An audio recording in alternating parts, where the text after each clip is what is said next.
Hi hello welcome to Friday morning. அழகாக படிக்கோலமெல்லாம் போட்டுட்டு வந்துட்டு அப்படியே சூரிய நமஸ்காரம் பண்ணிவிட்டு இன்றைக்கி குழந்தைகளுக்கு வந்து பார்த்திங்கன்னா டிஃபன் பாக்ஸுக்கு உருளைக்கிழங்கு சாதம் பண்ணிடலான்ட்டு உருளைக்கிழங்கு நல்லா ஃபஸ்ட்டு உப்பு போட்டு மஞ்சள் போட்டு வேக வச்சுட்டேன். ஸோ அது கூடயே கொஞ்சம் மிளகாத்தூள் போட்டு நல்லா டீப் ஃப்ரை ஆகிற வரைக்கும் விட்டுறணும். வேறு எதுவுமே போட தேவையில்லைங்க.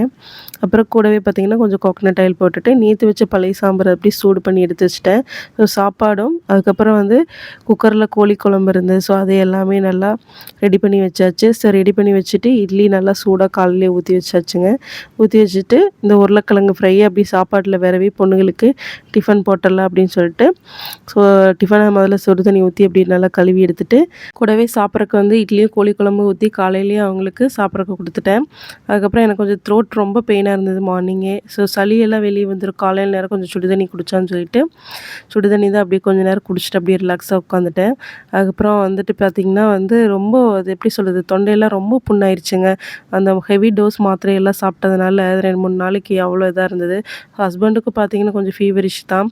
ஸோ அவங்களும் பார்த்திங்கன்னா கொஞ்சம் டல்லாக இருந்தாங்க. அவங்களும் சொல்லிட்டு அப்படியே ஆஃபீஸ் கிளம்பிட்டாங்க. அப்புறம் ஹஸ்பண்டும் பாய் சொல்லிவிட்டு அப்படியே காரில் கிளம்பிட்டாங்க. பெரியவளை ஸ்கூலில் விட்டுட்டு சின்னவ கொஞ்சம் உடம்பு முடியலன்னு வீட்டில் தான் இருந்தா.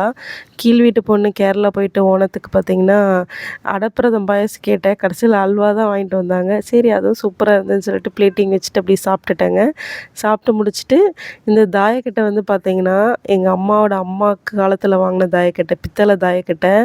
ஸோ அதோட சொத்தில் மெயினாக வந்து பார்த்திங்கன்னா இது தாங்க எங்கள் அம்மாவோட அம்மா ஞாபகமாக எங்கிட்ட இருக்குது. அவ்வளோ ஒரு சூப்பரான தாயக்கட்டை. நாங்கள் சின்ன வயசில் நான், எங்கள் அம்மாவோட அம்மா எல்லோரும், ஆத்தா எல்லோரும் உட்காந்து விளாடுவோம். சூப்பராக இருக்கும். அப்புறம் அம்மாவும் ஊருக்கு கிளம்பிட்டாங்க. தேங்க்யூ.